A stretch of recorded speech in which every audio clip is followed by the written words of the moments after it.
Voilà. Ça y est, c'est prêt. On a mis la ceinture. Mets la ceinture. Ça y est, c'est parti.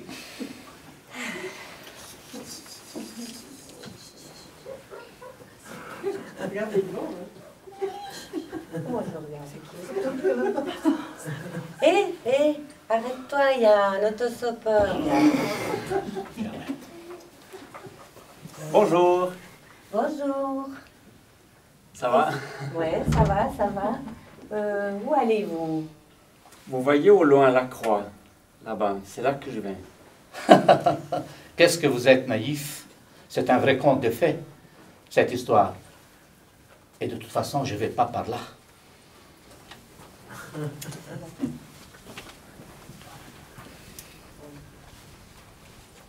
Dis, j'ai jamais vraiment bien compris.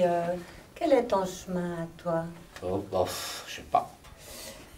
C'est peut-être là-bas? Peut-être.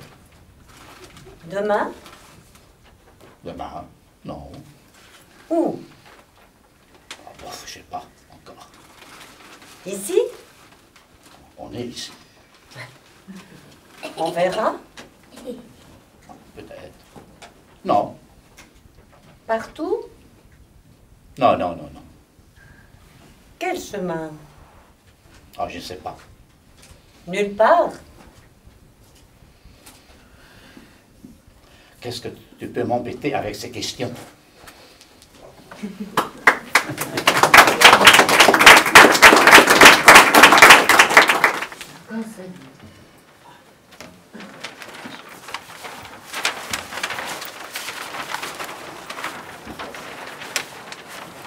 Dis donc, Jean, on peut allumer la radio, c'est l'heure des nouvelles. Oh, tu m'embêtes avec tes nouvelles.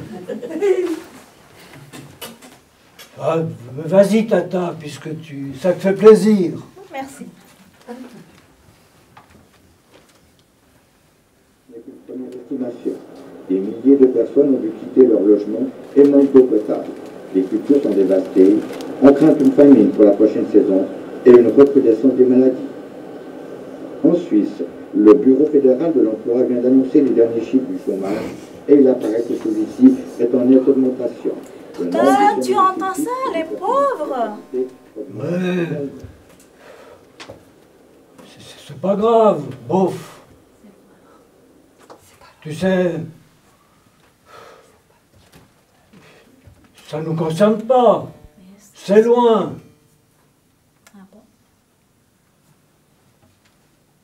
Et puis le chômage, qui se débrouille au fond. Ces flemmards qu'ils aillent se débrouiller pour aller trouver un boulot, quoi, eux-mêmes.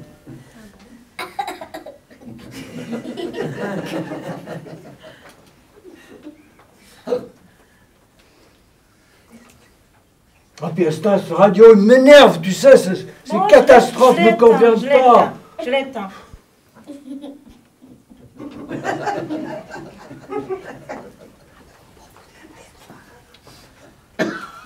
Les catastrophes ne nous concernent pas. Mais à propos des catastrophes, j'ai appris que notre voisin avait eu des problèmes de santé. Est-ce que tu es au courant? Non. Tu sais que j'aime pas trop Tata lui parler. Si on commence à se mêler des affaires des autres, ça va plus, on n'en finit plus. Chacun sa vie. Mais hé, qu'est-ce que tu fais? Aïe, au secours, ma tête! Qu'est-ce qui s'est passé? Mon Dieu, où es-tu? Viens à mon secours!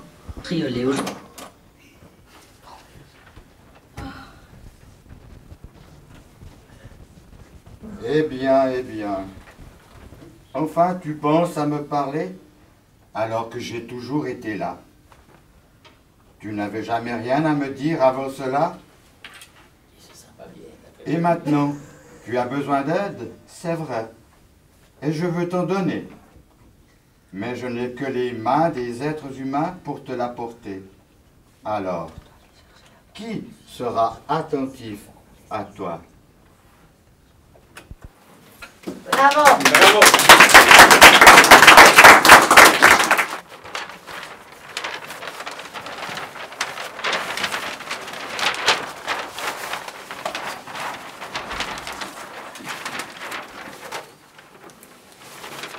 Tu sais, j'ai perdu l'envie d'être croyant.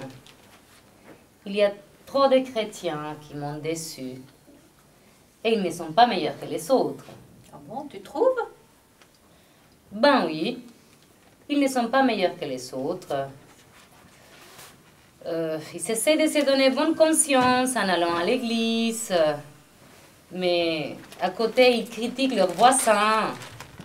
Et ils râlent contre les étrangers et contre les jeunes. Tu exagères un petit peu. Non, non, j'exagère pas. Tu sais, je peux te donner d'autres exemples. Hein. Regarde notre voisin. Il va tous les dimanches à l'église. Mais il ne nous salue même pas. Et en plus, même le PDG d'en face. Il paraît qu'il prie tout le temps. Mais ça ne l'empêche pas de licencier du monde dans son entreprise. Tu sais, ils ne sont pas meilleurs que les autres. Il y en a plein d'autres comme ça. Hein. Ah, c'est conducteur, mais qu'est-ce qu'il... Mais au fait, tu ne refuses pas d'être automobiliste et d'être conducteur. Mais non, parce que... Enfin, tu sais, les automobilistes ne sont pas faciles. Hein. Oh là là, entre celui-là qui te colle au pare-choc parce qu'il est pressé, l'autre qui te fait une queue de poisson, encore l'autre qui ne sait pas utiliser ses signophiles, il y a de quoi râler, hein. Ils ne savent pas conduire. Oh, mais tu as vu comme il m'a coupé la priorité, celui-là. Mais ce n'est pas normal. Oh là là! Oui, c'est vrai, c'est vrai.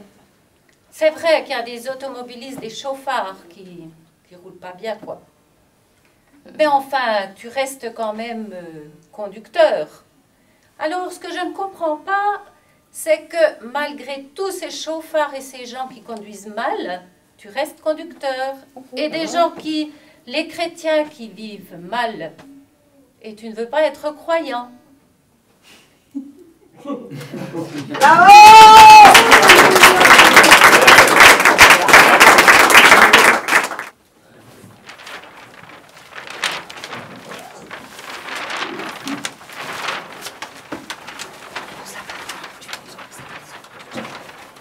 Colette, je me demande bien pourquoi on vit. Pour faire des enfants.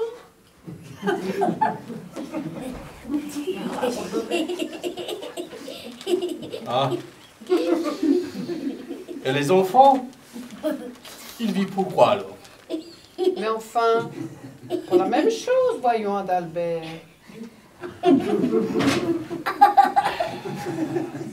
C'est débile comme sens à la vie. Ça ne sert à rien, c'est toujours la même chose. Il doit bien y avoir un autre but. Une vraie raison de vivre, quoi. Tu sais, si nos parents n'avaient pas travaillé et s'ils n'avaient pas fait en sorte d'avoir des enfants, ben on ne serait pas là. Il n'y aurait plus de vie. Moi, je suis heureuse de vivre. Il y a tellement de belles choses à voir, à observer, à aimer. Et puis, je suis heureuse aussi pour nos enfants qu'ils puissent les découvrir. Cela donne un vrai sens à ma vie.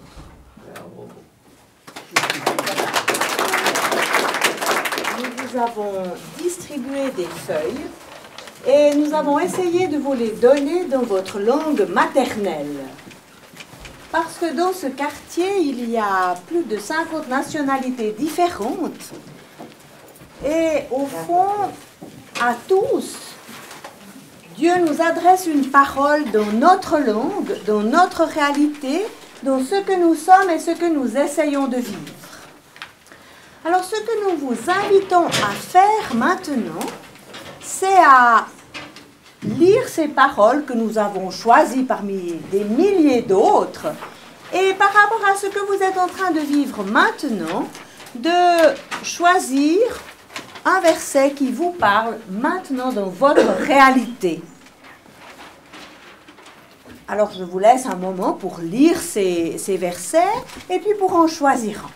De partager la parole que vous avez choisie avec votre voisin de droite et votre voisin de gauche, ou enfin avec les gens qui sont à votre droite et votre gauche. Alors chacun dans sa langue. Si je parle polonais, eh bien je vais parler en polonais sur ma feuille à mon voisin, et comme il ne comprendra peut-être pas le polonais, eh bien je lui indiquerai quel est le numéro du verset que j'ai choisi et pourquoi je l'ai choisi. Et quand j'ai fini avec mon voisin, eh bien mon voisin m'explique ce qu'il a choisi, ensuite je me tourne vers l'autre voisin où je traverse.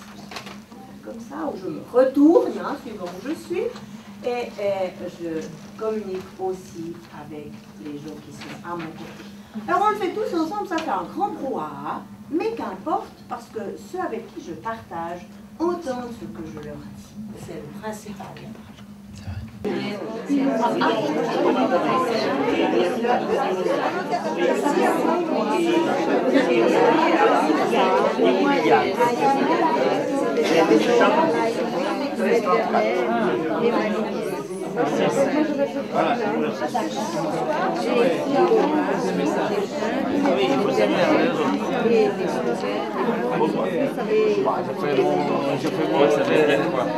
Mes sentiments.